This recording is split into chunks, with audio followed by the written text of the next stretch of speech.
اعوذ باللہ من الشیطان الرجیم بسم اللہ الرحمن الرحیم رب یسر ولا تعسر وتمم بالخیر وبک نستعین یا فتاح یا فتاح۔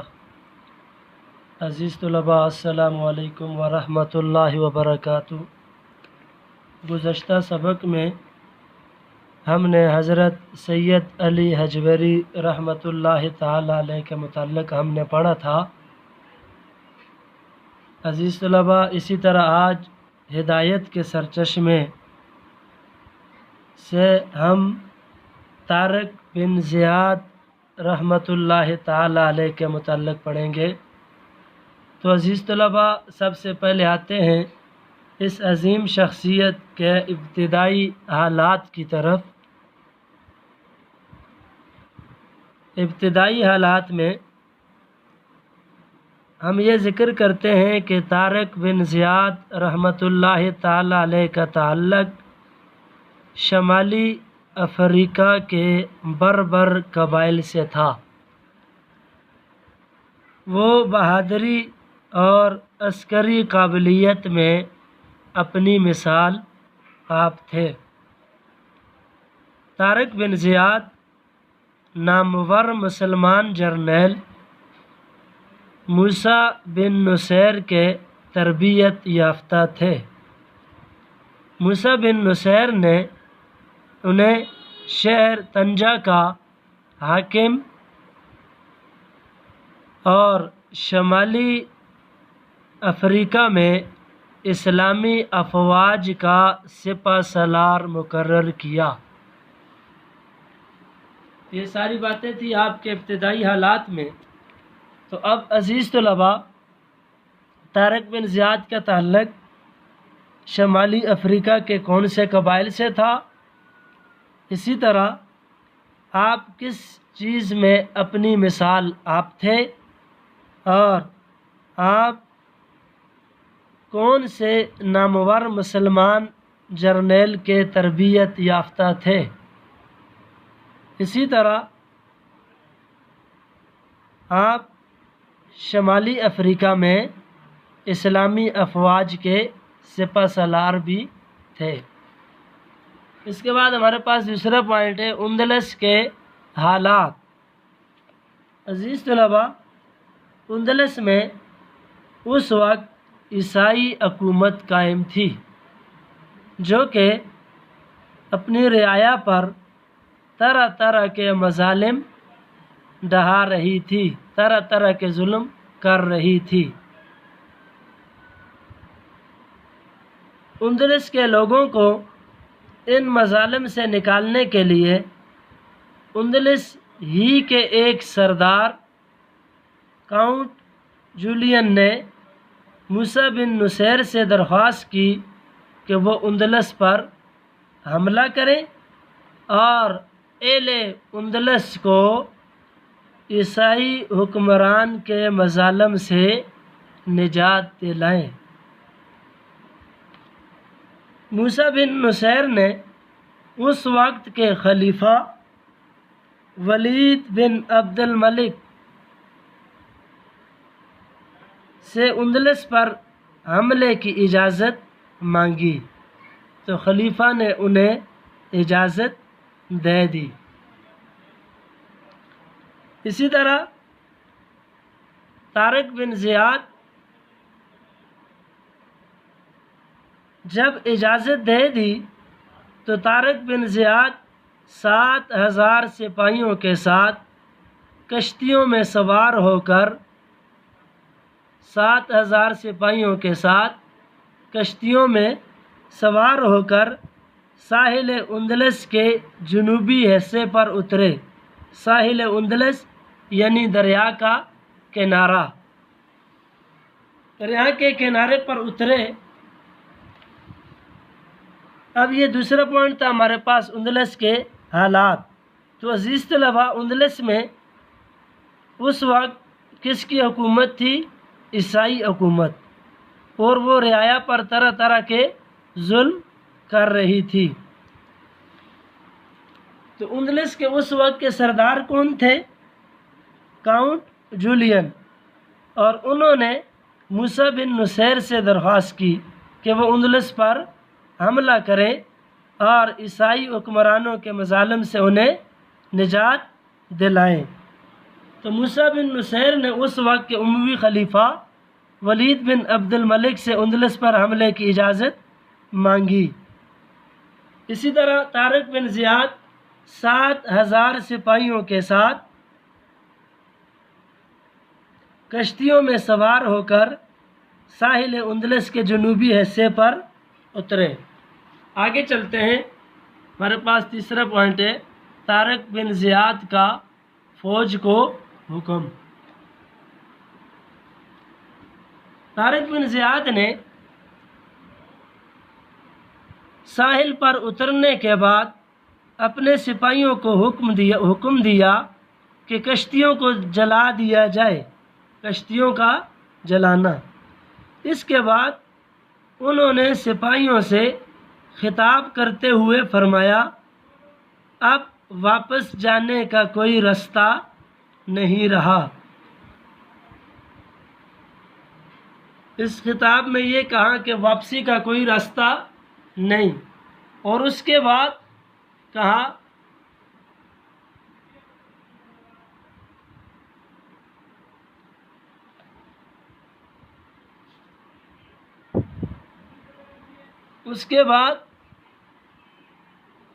کہ اب تمہارے لیے واپسی کا کوئی راستہ نہیں، اور تمہارے پیچھے سمندر ہے اور آگے دشمن۔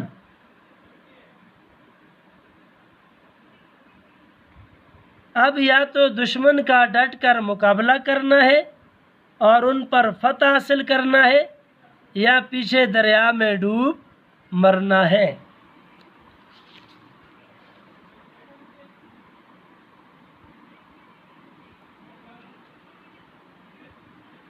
طارق بن زیاد ساحل اندلس کے جس حصے پر اترے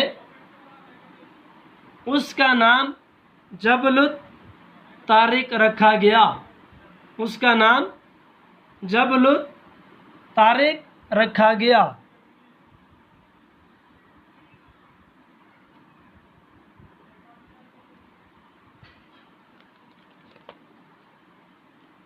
جسے آج جبرالٹر کہتے ہیں۔ تو عزیز طلباء، طارق بن زیاد کا اپنی فوج کو حکم، اور فوج کو کیا حکم دیا؟ سب سے پہلے کہ کشتیوں کو جلا دیا جائے۔ اس کے بعد انہوں نے سپاہیوں سے خطاب کرتے ہوئے کیا فرمایا کہ واپسی کا کوئی راستہ نہیں، تمہارے پیچھے سمندر ہے اور آگے دشمن۔ اب یا تو دشمن کا ڈٹ کر مقابلہ کرنا ہے اور ان پر فتح حاصل کرنا ہے، یا پیچھے دریا میں ڈوب مرنا ہے۔ اس کے بعد چوتھے نمبر پہ ہمارے پاس پوائنٹ ہے کمک۔ یہ کمک کہتے ہیں فوج کی مدد کو آنے والا دستہ، مجازی معنی مدد یعنی سہارا۔ تو موسیٰ بن نصیر نے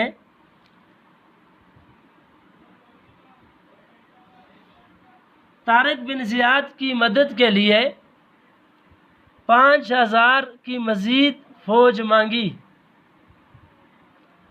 اس طرح فوج کی تعداد 12,000 ہو گئی، جبکہ عیسائی فوج کی تعداد 1,00,000 تھی، اور وہ جنگی ساز و سامان سے بھی لیس تھی، لیکن مقابلے میں اسلامی فوج پیدل تھی۔ جب طارق بن زیاد نے یہ ساری چیزیں دیکھیں تو طارق بن زیاد نے ایک ولولہ انگیز ایمانی جذبے کے ساتھ ایک تقریر کی۔ تو ہمارے پاس اگلا پوائنٹ یہی ہے، طارق بن زیاد کی ایمانی جذبے کی تقریر۔ طارق بن زیاد نے پورے بھرپور ایمانی جذبے کے ساتھ مسلمانوں کے حوصلے بڑھانے کے لیے ایک تقریر کی، تاکہ مسلمانوں کے حوصلے بلند ہو جائیں۔ اس تقریر میں طارق بن زیاد نے ایک تاریخ ساز بات کہی، اور وہ تاریخ ساز بات کیا تھی؟ وہ یہ تھی کہ ہر وہ زمین میری ہے، ہر وہ زمین میری ہے جو میرے رب کی ہے۔ تو عزیز طلباء، موسیٰ بن نصیر نے طارق بن زیاد کی مدد کے لیے کتنے ہزار کی فوج بھیجی؟ 5000۔ اس طرح فوج کی مکمل تعداد کتنی ہو گئی؟ 12000۔ اور اس کے مقابلے میں عیسائی فوج کی تعداد کتنی تھی؟ 1,00,000۔ اسی طرح وہ ساز و سامان، جنگی ساز و سامان سے بھی لیس تھے، اور ان کے مقابلے میں اسلامی فوج کیسے جا رہی تھی؟ پیدل۔ اور طارق بن زیاد نے ایک تاریخ ساز بات کہی، اور وہ کیا تھی؟ ہر زمین میری ہے جو میرے رب کی ہے۔ اس کے بعد ہمارے پاس پوائنٹ ہے واقعات۔ اللہ اکبر کے نعروں میں عیسائی اور مسلم افواج کا مقابلہ شروع ہوا۔ جذبہ ایمانی سے لبریز مٹھی بھر مسلمان عیسائی افواج سے دلیری سے لڑے۔ جب دلیری سے لڑے تو عیسائی فوج کا لیڈر بھاگ گیا۔ عیسائی فوج کا لیڈر میدان جنگ سے بھاگ نکلا۔ تو اس طرح عیسائی لشکر کو شکست ہوئی اور مسلمانوں کو فتح نصیب ہوئی۔ یہ واقعہ 5 شوال 92 ہجری کو پیش آیا۔ تو عزیز طلباء، جب عیسائی اور مسلم افواج کا مقابلہ شروع ہوا تو مسلمانوں نے مقابلہ کیسے شروع کیا؟ اللہ اکبر کے نعروں سے شروع کیا، اور مسلمان اتنی دلیری سے ڈرے کہ عیسائی فوج کا بادشاہ بھاگ گیا۔ اور یہ واقعہ کب پیش آیا؟ مسلمانوں کو فتح نصیب ہوئی اور عیسائی لشکر کو شکست ہوئی، تو یہ واقعہ 5 شوال 92 ہجری کو پیش آیا۔ وفات۔ لاسٹ پوائنٹ ہے وفات۔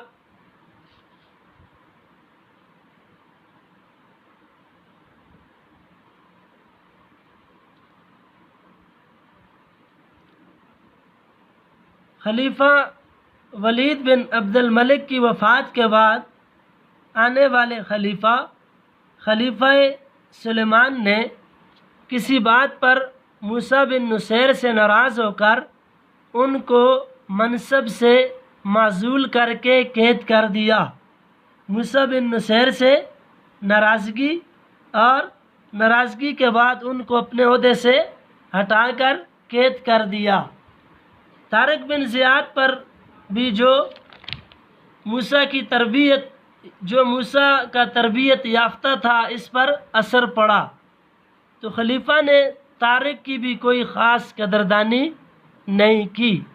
خلیفہ سلیمان طارق بن زیاد کو موسیٰ بن نصیر سے تعلق کی وجہ سے کوئی اہم ذمہ داری بھی نہیں دینا چاہتا تھا۔ آخر میں طارق بن زیاد کو معقول معاوضہ دے کر ملک شام کے ایک شہر میں رہنے کا حکم دیا۔ اسلام کے اس بہادر جرنیل نے شام کے ایک شہر میں گمنامی کی زندگی گزاری اور وہاں پر وفات بھی پائی۔ تو عزیز طلباء،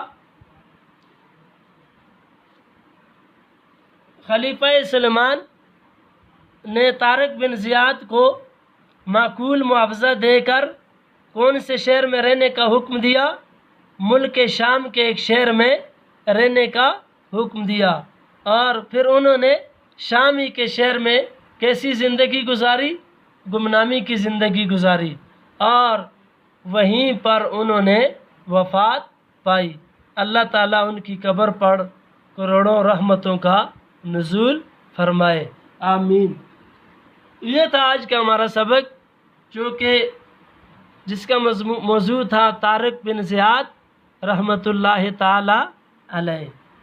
اچھا عزیز طلباء، اب آتے ہیں ہوم ورک کی طرف۔ آپ نے ان ساری چیزوں کو اچھے سے کر کے